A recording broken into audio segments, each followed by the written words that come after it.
allez bien. Bienvenue à nouveau sur ma chaîne YouTube. J'aimerais dire d'abord merci à tous ceux qui sont fidèles à ma chaîne.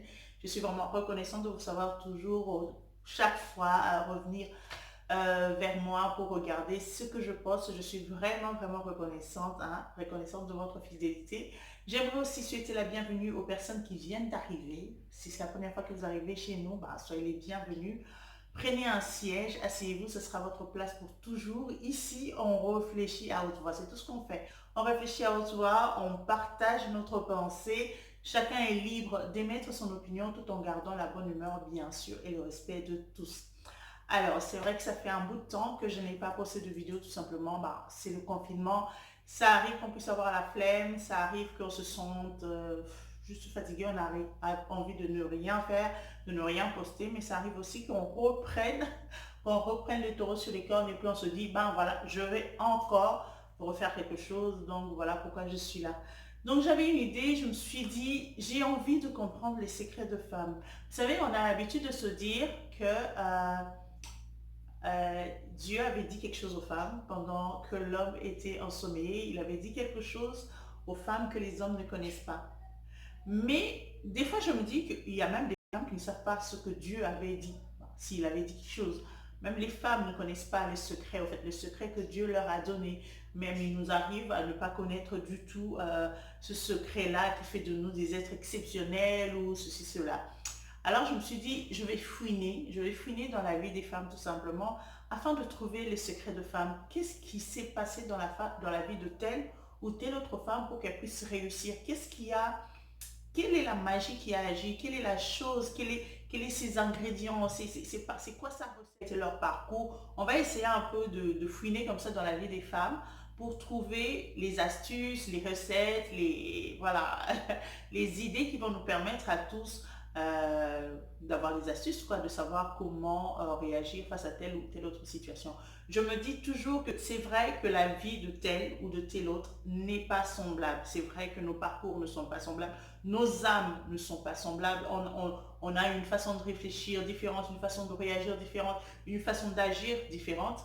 Mais regarder le parcours d'une autre personne peut soit t'inspirer ou soit encore te donner le courage tout simplement de pouvoir tenir tête aussi face à une situation ou encore te donner juste la capacité de réfléchir sur la situation, de te dire bah, si ça m'arrivait à moi, comment j'aurais pu réagir, peut-être que j'aurais fait le contraire, est-ce que c'est bien ou pas. Donc voilà, c'est pour ça que nous allons fouiner un peu dans les parcours. Nous allons puiser les histoires de la Bible, les histoires de femmes politiques, les histoires des femmes entrepreneurs. Je pense que même on va même aller puiser et pêcher un peu sur la vie des hommes, pourquoi pas. On peut s'inspirer de tout, juste pour que nous puissions juste réveiller un peu notre conscience, réfléchir de temps en temps.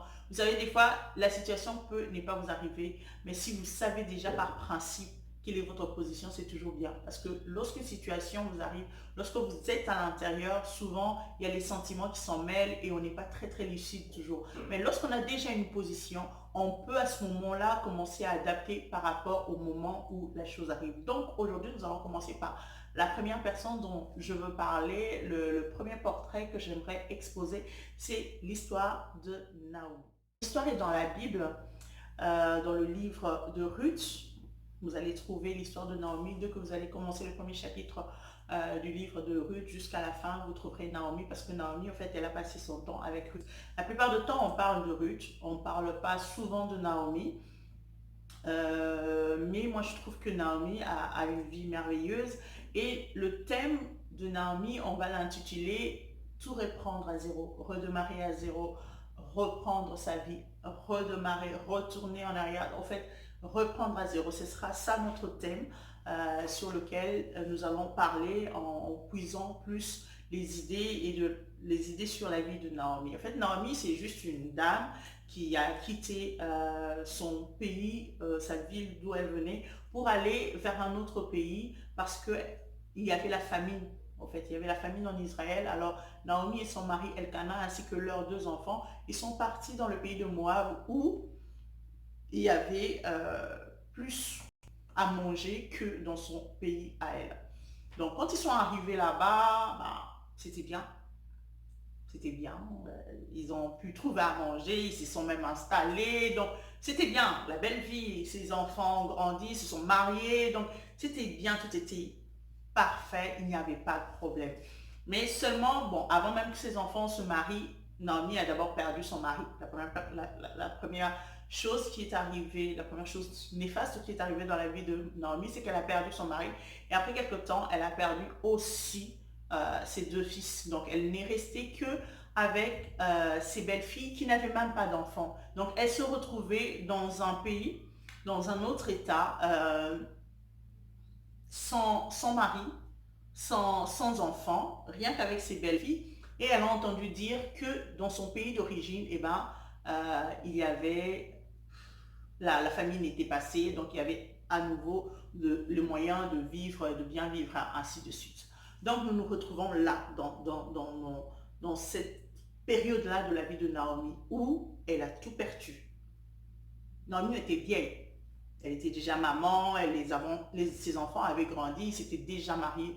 Donc, elle aurait pu se dire, bah, je suis déjà ici, je sais comment me nourrir, il n'y a pas de famine dans le pays de Moab, donc je peux rester ici, continuer ma vie jusqu'à mourir, il n'y a pas de problème. Donc, je ne fais aucun effort, je continue à vivre au jour le jour, parce que de toutes les façons, l'Éternel ne m'a pas béni. De toutes les façons, l'Éternel m'a affligée, il m'a fait de la peine, il m'a fait, voilà, elle était dans ce truc où elle se disait que vraiment l'Éternel n'avait pas été merveilleux avec elle. Voilà, elle se retrouvait dans la misère parce qu'elle avait perdu tous ses alliés. En fait, les alliés de la vie n'y étaient plus, elle était restée seule.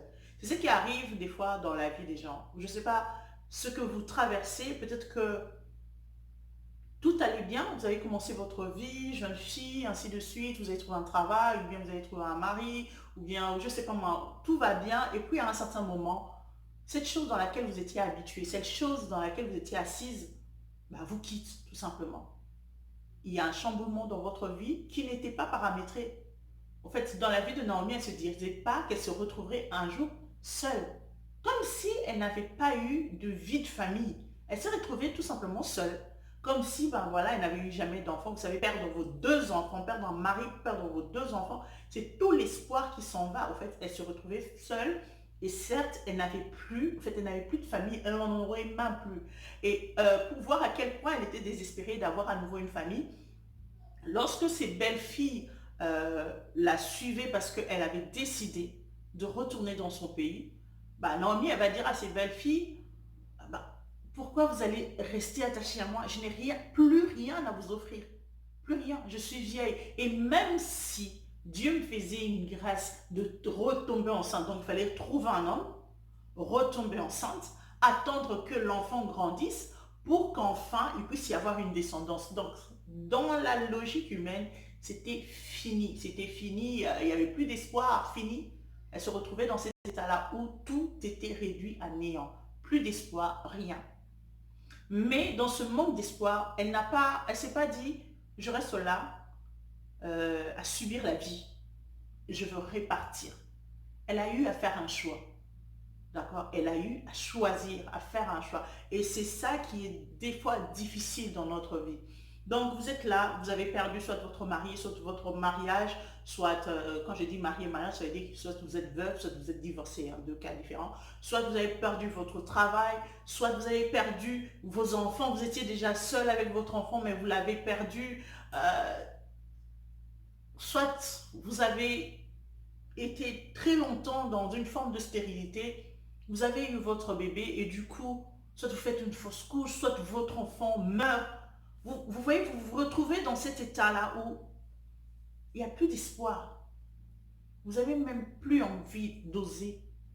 Il n'y a plus d'espoir, il n'y a plus aucune explication. J'étais en train de lire ce matin même une histoire d'une femme qui, elle était enceinte et elle a perdu son bébé. Non, elle a été malade avant et puis il y a eu des problèmes médicaux, une erreur, je pense, une erreur médicale qui a fait qu'elle n'avait plus de trompe. Mais la science a quand même pu permettre qu'elle puisse tomber enceinte. Mais après 5 mois de grossesse, il y a eu interruption de grossesse. Donc, le fait seulement de reprendre le parcours de tout ces médicaments qu'on devrait lui prescrire, tout ce traitement qu'elle a dû subir pour qu'elle puisse avoir ne fût-ce qu'une insémination, mais qui n'a pas marché. Le fait de penser à tout ce parcours-là, à cette traversée-là, comment oser repartir à zéro? Comment oser refaire encore? Et c'est dans ça que l'on se retrouve la plupart du temps, lorsqu'on perd les choses. C'est-à-dire que tu as toujours eu ce statut d'épouse, et puis à un certain moment, pouf, bah, tu le perds. Bah non. Des fois, tu te dis, je vais rester comme ça, tout simplement. Tu as travaillé, tu étais ambitieuse, tu avais une carrière qui montait, et puis bouf, tout s'écroule. Des fois, tu regardes, tu te dis, comment je vais reprendre à zéro? Je vais encore aller au bas de l'échelle et commencer un pas par un pas. Et ça, c'est vraiment la chose qui est souvent très, très difficile dans la vie. C'est vraiment difficile de reprendre les choses à zéro. Mais Naomi ne s'est pas dit, non, je reste là à ne rien faire. Non, Naomi s'est dit, je vais quand même avoir un choix. De toutes les façons. Ici, il n'y a pas de misère. Là-bas non plus, il n'y a pas de misère. Mais je préfère quand même repartir chez moi. Repartir chez moi. Peu importe la honte, les gens vont me montrer du doigt, mais elle est partie avec une famille. Comment elle peut revenir sans famille? Elle est partie avec des enfants. Comment revient-elle comme ça? Elle est partie chercher le bonheur. Comment revient-elle comme ça? Elle aurait dû rester ici avec nous tous. Elle aurait dû tu n'aurais pas dû l'épouser, tu n'aurais pas dû te mettre avec lui, tu n'aurais pas dû être très ambitieux, chercher ce travail-là, tu n'aurais pas dû. Les gens peuvent te montrer du doigt et te dire tu n'aurais pas dû. Et juste à cause de la honte de devoir se justifier, tu te dis non, je ne repartirai pas à zéro. Je préfère rester dans ce petit confort, même si c'est triste, mais je préfère rester là. C'est ce qui arrive souvent dans la vie des gens. Et ça, c'est compréhensible. Mais dans la vie, il faut choisir. Soit on meurt, soit on vit. Et vivre passivement, subir la vie, est une forme de mort. Je pense même que c'est plus grave encore que la mort. Parce qu'on respire, mais on n'agit pas. On laisse la vie nous faire tout ce qu'elle veut, comme elle veut. Il faut dans la vie, malgré que c'est difficile, prendre courage et se lever. Moi, je me dis, toutes ces personnes que Christ a délivrées, s'ils étaient restés là 100 fois, lorsqu'on leur dit, lève-toi, prends ton lit et marche, et qu'ils restent là, ces personnes-là ne seraient peut-être pas délivrées. Parce que voilà, ils n'auraient pas osé faire un pas. Oser faire un pas et faire un choix. Tu peux faire le choix de refaire ta vie. Tu peux faire le choix de reprendre encore le contrôle de ta famille. Tu es là dans ta vie, dans ta famille. Tu es marié, tu vis avec ton mari, mais il n'y a plus rien. La vie n'existe plus. Il n'y a plus rien en fait. Demain, les enfants s'en iront, tu auras un mari à tes côtés, mais tu te sentiras complètement seul. Tu sais que même si tu es encore dans ton mariage, tu l'as perdu il y a longtemps. Il n'y a plus de joie de vivre. Nous sommes là pour les enfants. Tu as le choix. Tu as le choix d'essayer encore, de rallumer la flamme, de faire revivre les choses. Ce n'est pas facile. Ça peut être gênant, d'accord? C'est lui qui est fautif, c'est lui qui a mal agi, c'est lui qui te fait souffrir. C'est toi tu es une femme, c'est toi qu'on doit séduire, c'est toi qu'on doit approcher, c'est toi qu'on doit, voilà. Mais c'est ta vie. Tu ne vas pas rester là comme ça, à attendre que la vie fasse de toi ce qu'elle veut. Il faut que tu apprennes à te lever, à te bouger et à prendre les choses en main, à te dire, oui, c'est quoi ce que je veux pour ma vie? Est-ce que je veux rester à moi? Même si même s'il n'y a pas vraiment grand-chose à gagner, mais est-ce que je veux rester à Moab ou je préfère retourner à Jérusalem? Il faut savoir ce que toi tu veux. Si tu as un choix, à ce moment-là, tu peux te donner les moyens pour réussir dans ton choix. La deuxième chose, à part le fait d'avoir choisi, nous allons voir que Naomi tient à ne pas s'encombrer d'une charge inutile. Lorsque Naomi veut s'en aller, elle dit tout simplement à ses belles-filles, allez-vous-en, allez parce que moi je n'ai rien à vous donner, je n'ai vraiment rien à vous donner. Les deux jeunes filles insistent, c'est pas seulement Ruth qui a insisté, les deux, Orpa a insisté, Ruth aussi a insisté. Mais Naomi tenait à repartir parce qu'elle n'avait rien à leur donner. Mais lorsqu'elle a vu que Ruth était tenace, lorsqu'elle a vu que Ruth était tenace, elle s'est dit que ce serait la meilleure des alliés que je puisse avoir. Parce que Ruth ne se proposait pas seulement d'être sa belle-fille pour toujours, elle se proposait de devenir carrément membre de sa famille pour toujours parce qu'elle voulait que le Dieu de Naomi soit son Dieu, que le peuple de Naomi soit son peuple. Au fait, elle disait à Naomi que moi, je suis ta famille, qu'il pleuve, qu'il neige, avec mari ou sans mari, avec tes fils ou sans fils, moi et toi, notre lien ne se brisera pas, peu importe les temps et les circonstances. Lorsque Naomi a vu que Ruth était le bon allié, la meilleure des alliés pour sa vie, c'est à ce moment-là qu'elle a dit d'accord, je vais quand même te prendre. Parce que Ruth a insisté. Elle a pu voir clair. Mais avant de prendre Ruth, elle a d'abord dit non, un non catégorique à ces deux belles filles. Parce qu'il faut savoir choisir les bons alliés dans la vie. Des fois, nous restons avec les personnes par complaisance, parce que nous voulons être gentils, parce que nous ne voulons pas choquer les gens, parce que nous ne voulons pas frustrer les gens. Cet ami-là, ben, c'est mon ami depuis tout le temps. Tu sais que la personne te fait du tort. Tu sais que la personne pourrait te trahir. Tu sais que la personne ne peut pas te protéger, te garder. Tu sais que la personne, ton intérêt n'est pas sa priorité. Mais tu vas quand même euh, introduire cette personne-là dans ton cercle secret. Tu vas l'introduire dans le cœur de toutes tes affaires juste parce que tu ne veux pas frustrer la personne. Si Naomi avait pensé juste ne pas frustrer la personne, elle se serait pris peut-être deux charges et peut-être les choses ne seraient pas passées comme il le fallait. Mais elle a choisi, elle a accepté cette personne qui partageait sa vision. Et ça, c'est très important. Il faut s'entourer des personnes qui partagent votre vision, des personnes qui croient en vous, des personnes qui sont capables à vous aider à atteindre vos objectifs. On ne peut pas démarrer une affaire avec les personnes qui n'ont rien à foutre de votre vision, des personnes qui ne regardent pas dans dans la même direction que vous. Même la Bible le dit, deux personnes qui ne se sont pas mises d'accord, qui ne vont pas dans la même direction, ne peuvent pas marcher ensemble parce que ça n'ira pas. Parce que ça n'ira pas. Tout le monde n'est pas obligé de vous encourager. Tout le monde n'est pas obligé d'être dans la même direction que vous. Tout le monde n'est pas obligé d'être votre allié. Vous pouvez être ami, camarade, collègue. Il y a des niveaux de relation. Il y a toujours des niveaux de relation.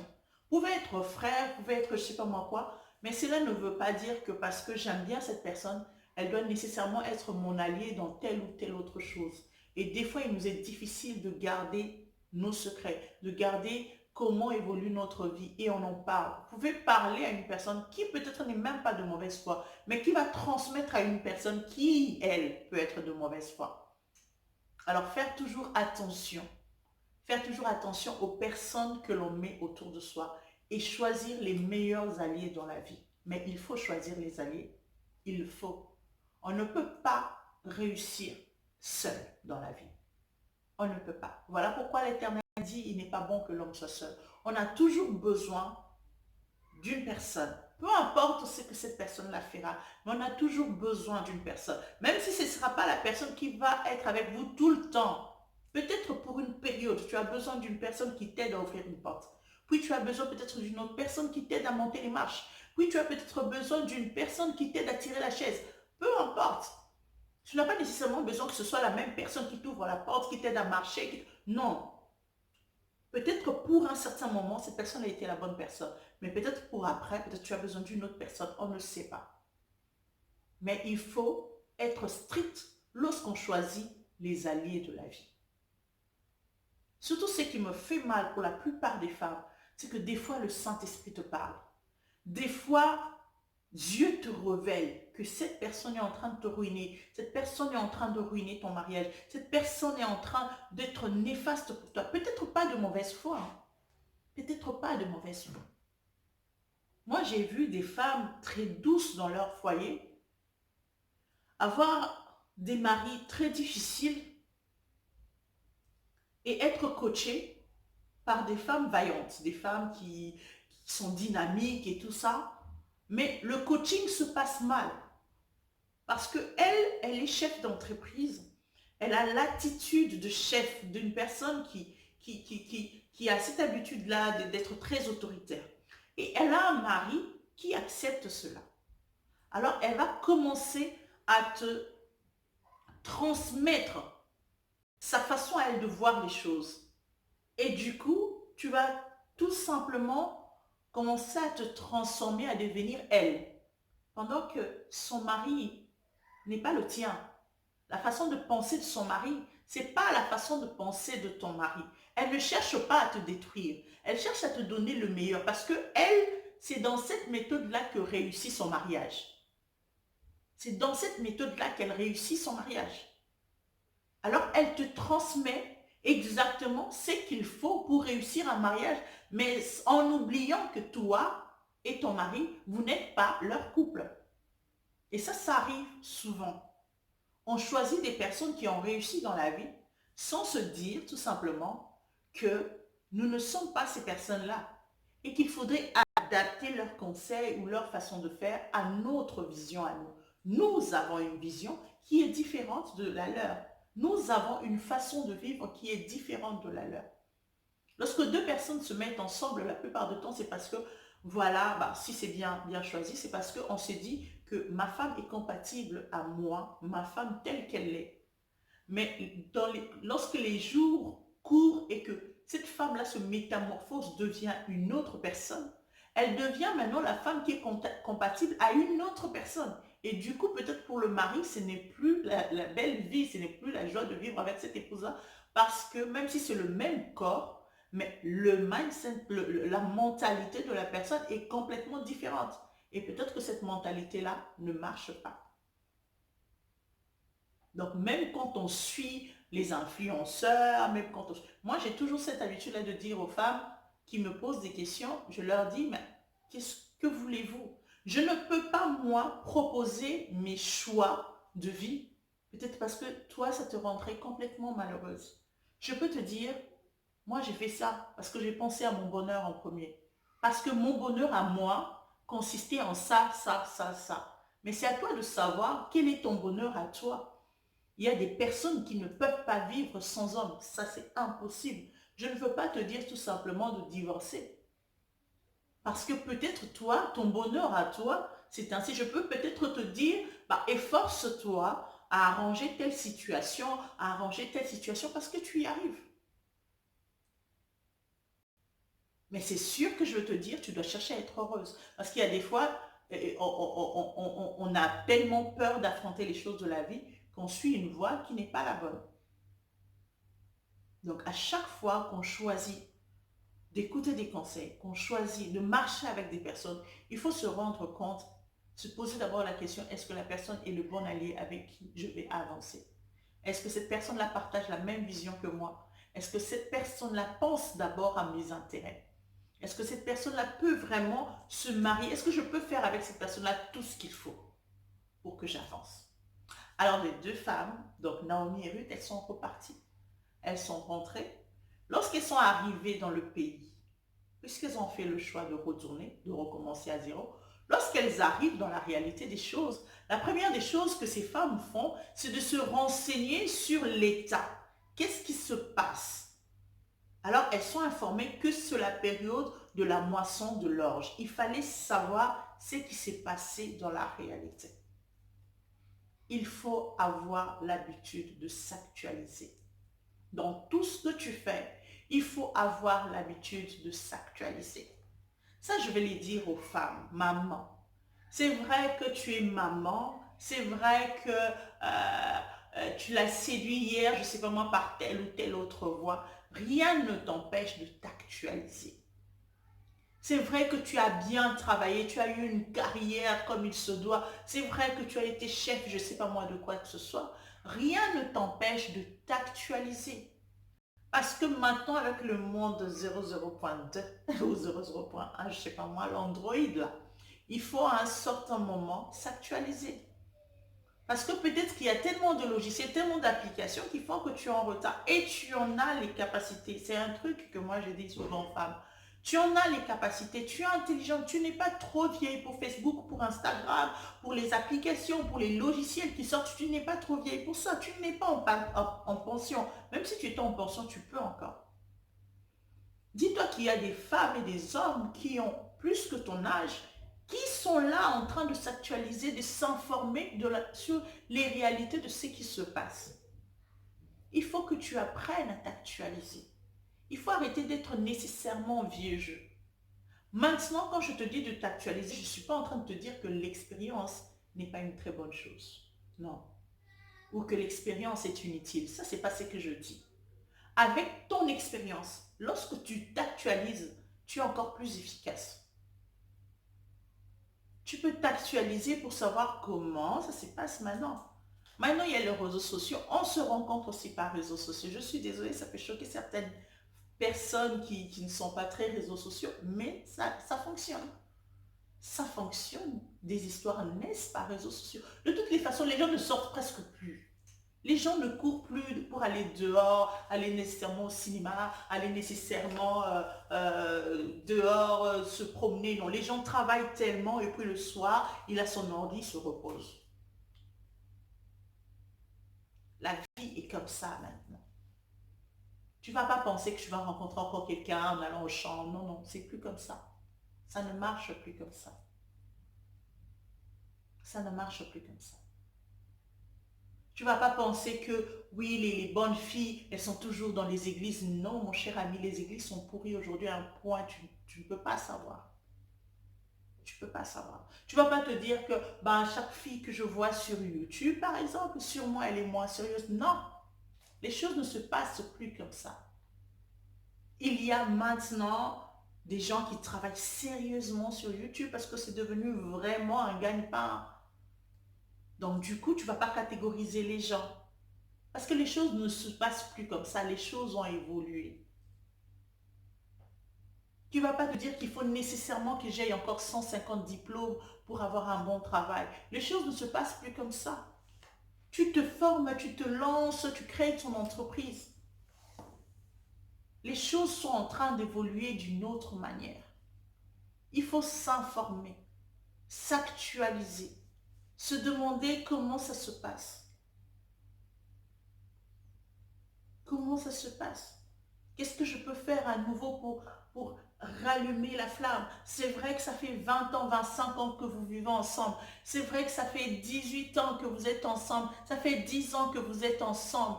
Mais les besoins peuvent évoluer. C'est vrai qu'il a toujours faim, mais peut-être qu'il veut maintenant manger différemment. C'est vrai qu'il a toujours voulu que peut-être la maison soit propre ou je sais pas moi quoi, mais peut-être qu'il a besoin d'autres décorations. En fait, il faut savoir comment les choses évoluent.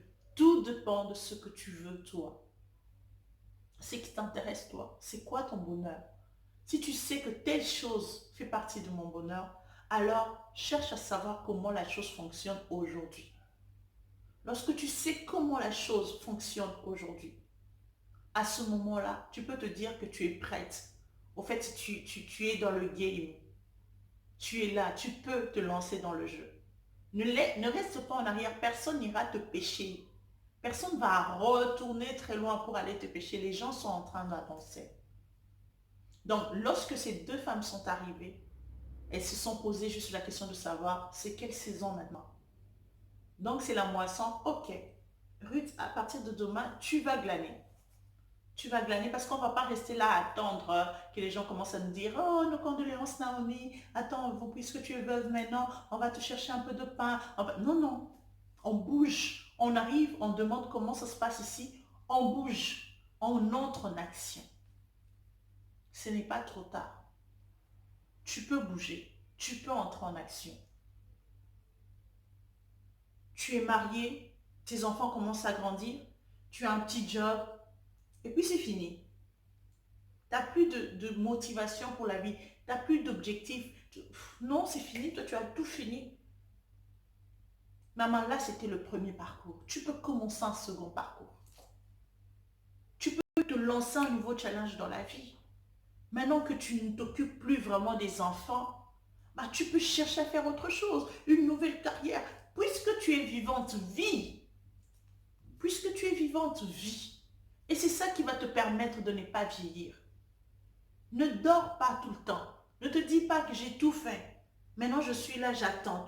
Tu ne peux pas rester là à attendre. Sinon, Dieu t'aurait fait quitter la terre. Tu as fini, tu peux aller te reposer. Mais si tu es encore là, tu as la force physique, la force intellectuelle. Cherche-toi des nouveaux challenges. Cherche-toi autre chose, une nouvelle passion, un truc. Sois intéressante pour ta vie et pour les gens qui sont autour de toi. Peut-être que hier, tu étais éblouissante à cause de ça. Peut-être que hier, c'est ça. Tu cherchais un travail, tu t'occupais des enfants, tu soignais ta maison. En fait, cette femme-là que tu étais, c'est elle qui a ébloui peut-être ton mari à cette époque-là. Et puis du coup, ben, tu as déjà ton travail, qui n'est pas passionnant, qui ne passionne plus personne, même pas toi-même. Tu as tes enfants grandis, tu ne fous plus rien. Ben, voilà, on a fini.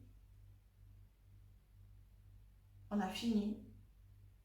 Et du coup, peut-être que, ben, voilà, le désir d'avoir cette femme-là qui bouge, qui est encore là. Et puisque tu en as encore la force physique, pourquoi tu t'étends, même pour toi-même, pour ta propre personne, pour ta propre personne.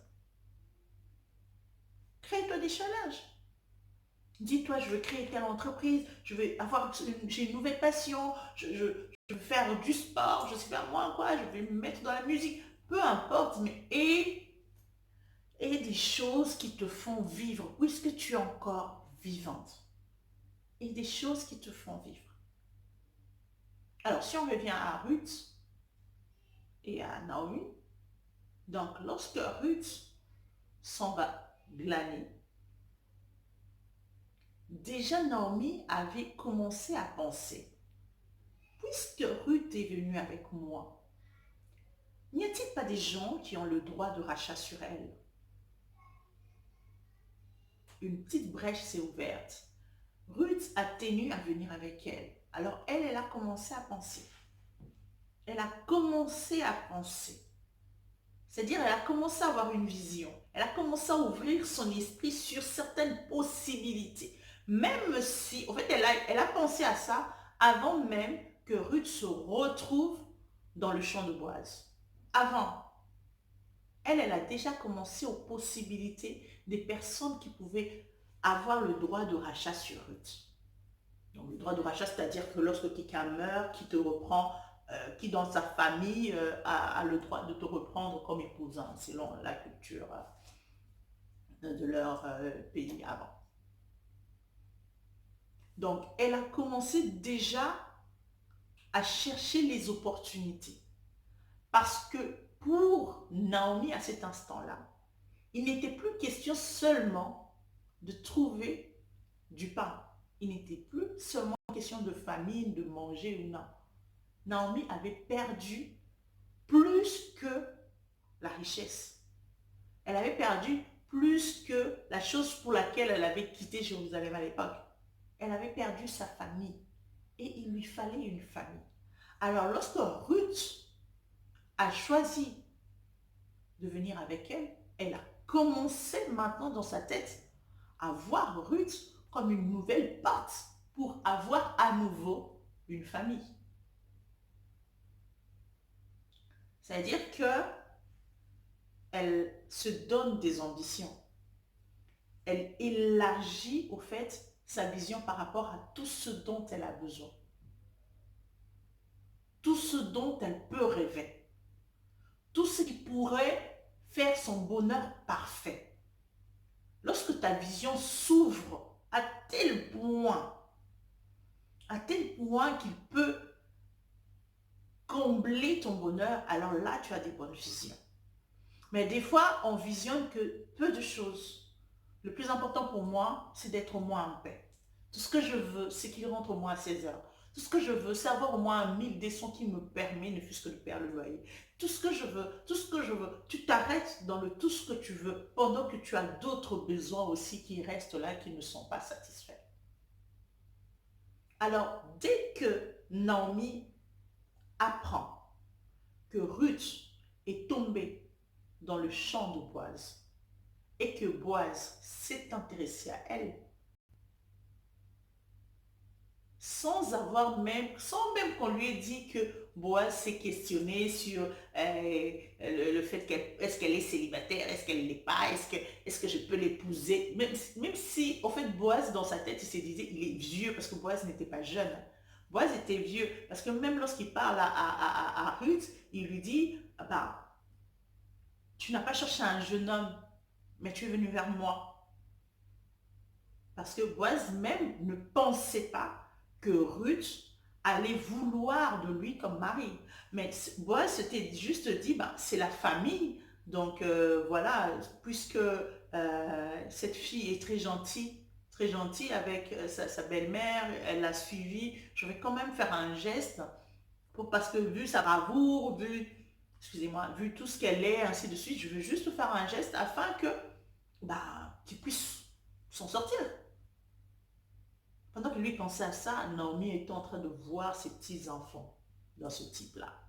Elle était en train de regarder. Vous savez, non, j'apprécie l'audace de cette femme. J'apprécie énormément l'audace de cette femme qui est capable d'aller au-delà de ce que l'on peut penser pour avoir ce qu'elle veut.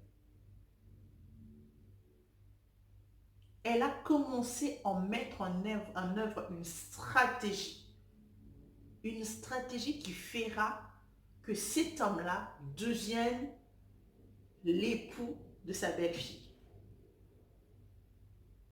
Si vous lisez même sa stratégie de séduction, c'est juste, non, c'est juste au top. C'est juste au top. On peut même dire que c'est un peu scandaleux.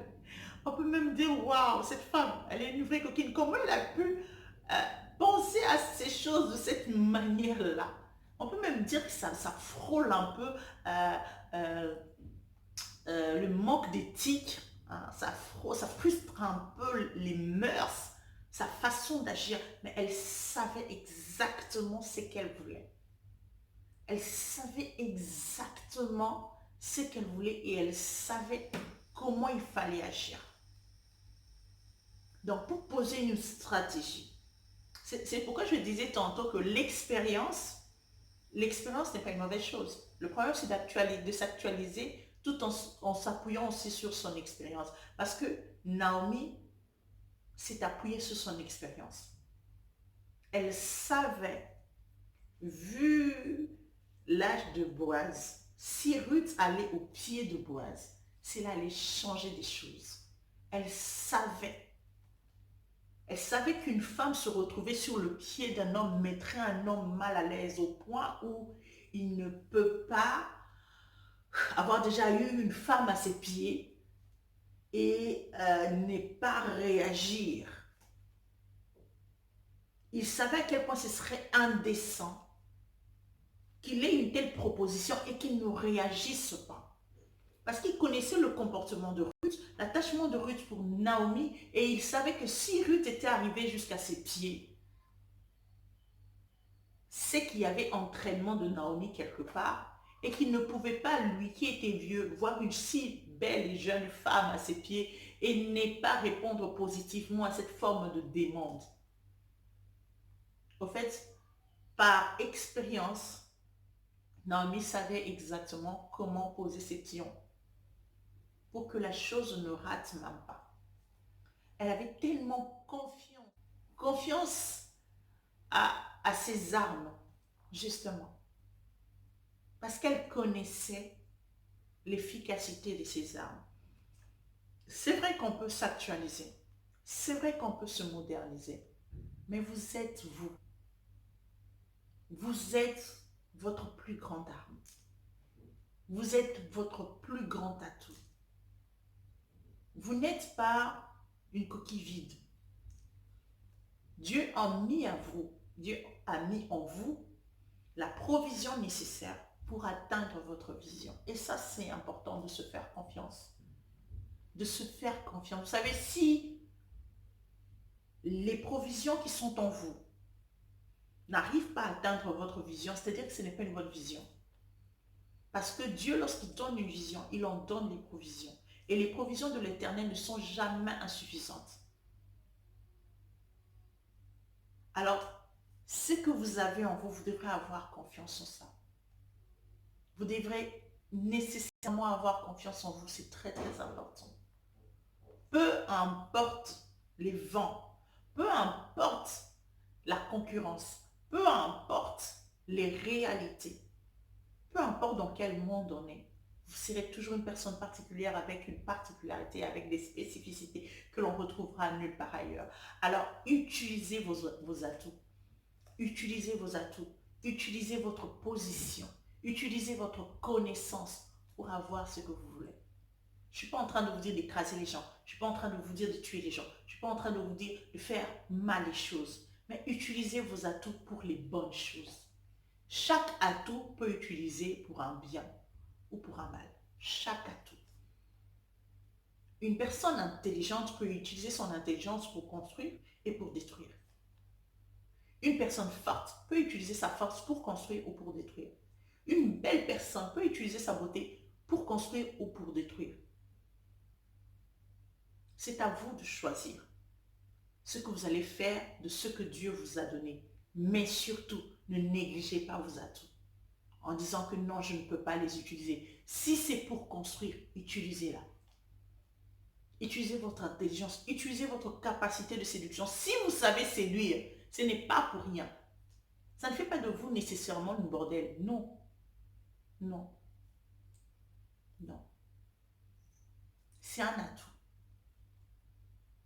Si c'est pour les bonnes choses, utilisez-les. Utilisez-les. C'est un talent. Tout talent doit être exploité, mais pour les bonnes choses. Donc, il ne faut jamais se négliger. Il faut avoir l'habitude de connaître comment les choses évoluent. C'était ça. Naomi, elle posait toujours la question.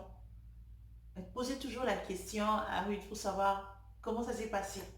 Qu'est-ce que tu as fait? Est-ce que tu as fait comme j'avais dit? Pour que ça lui permette de réajuster ou de savoir est-ce que ma stratégie est bien placée? Est-ce qu'il ne faut pas que je change un peu les choses? Est-ce qu'il ne faut pas, voilà, il faut toujours suivre l'évolution des choses. Et ne pas perdre espoir. Lorsque vous suivez l'évolution des choses, ne perdez pas espoir. Naomi a dit à Ruth, ne t'inquiète pas, cet homme-là, la journée ne se couchera pas sans qu'il ait répondu. Elle était sereine, elle était confiante, parce qu'elle savait qu'elle avait donné tout ce qu'elle pouvait. Elle savait qu'elle avait donné le plus important. Elle savait qu'elle avait donné tout ce qu'elle avait en elle. Alors, j'aimerais tout simplement dire à une femme qui, qui, qui a laissé tomber ou qui ne voit plus de porte d'issue, qui ne voit plus, il n'y a plus de lendemain, ça n'existe pas, c'est fini, restons-en là. Non, non, non, non, non, non, non, non. Tant qu'il y a la vie, il y a l'espoir. Tu peux reprendre à zéro. C'est difficile, ça demande beaucoup d'efforts, je sais. Mais il faut commencer. Il faut entrer en action. Dès qu'on entre en action, ça devient un challenge. Si tu es challenger, tu vas voir que c'est intéressant. Il faut entrer en action. Il faut déjà faire ce premier pas d'entrer en action. Lorsqu'on a échoué quelque part, on peut reprendre. Excusez-moi, lorsqu'on a fini le premier parcours, on peut entamer un deuxième parcours. Tant que vous avez la vie, peu importe votre âge, vous avez le droit, le choix, si vous en avez la force, de commencer à nouveau quelque chose. Vous pouvez le faire. Vous pouvez le faire. D'ailleurs, vous devez le faire. Alors, je vous souhaite une très très bonne journée. Je suis très très heureuse. Donc, on va commencer à essayer de publier au moins une fois par semaine un portrait. Je pense que la prochaine fois, ça sera Ruth. Comme ça, on aura fait Naomi et Ruth. Et puis, on va voir après ce qu'on pourra tirer encore d'autres personnes. Donc, dites-moi ce que vous pensez. Ce que vous pensez de la décision de Naomi, qu'est-ce que vous trouvez d'intéressant chez elle, quels sont les points que vous avez relevés dans sa vie, dans son histoire, qu'est-ce que vous pensez surtout de la tactique de séduction de Naomi. Ça, c'est vraiment la chose qui m'a le plus impressionné, cette capacité qu'elle a eue de formater les choses, ainsi de suite. Non, la séduction reste une arme, ce n'est pas une arme diabolique. Je pense que la séduction est une arme pour la femme et il faudra l'utiliser à bon escient. Parce que je ne parle pas des gens qui l'utilisent mal. Je pense Il y aura un jour, on parlera de Dalida d'ailleurs qui a, qui a fait tomber Samson. Mais voilà, la séduction reste toujours une arme pour la femme. Je pense que il faudrait l'exploiter. Il faudrait l'exploiter, mais dans les bonnes choses et dans la bonne manière et avec les bonnes personnes. Donc, que mon Dieu vous bénisse, portez-vous bien, protégez-vous, restez chez vous. Le fait de rester chez nous, ça soulage aussi les médecins parce que plus on se contamine, plus on va aux hôpitaux, on leur donne plus de charge de travail. Alors pensons au moins aux autres, à ceux qui travaillent tout le temps pour que les gens soient bien, ainsi de suite. Pensons au corps médical et voilà, que Dieu nous garde et qu'il nous protège. Portez-vous bien, ciao, ciao.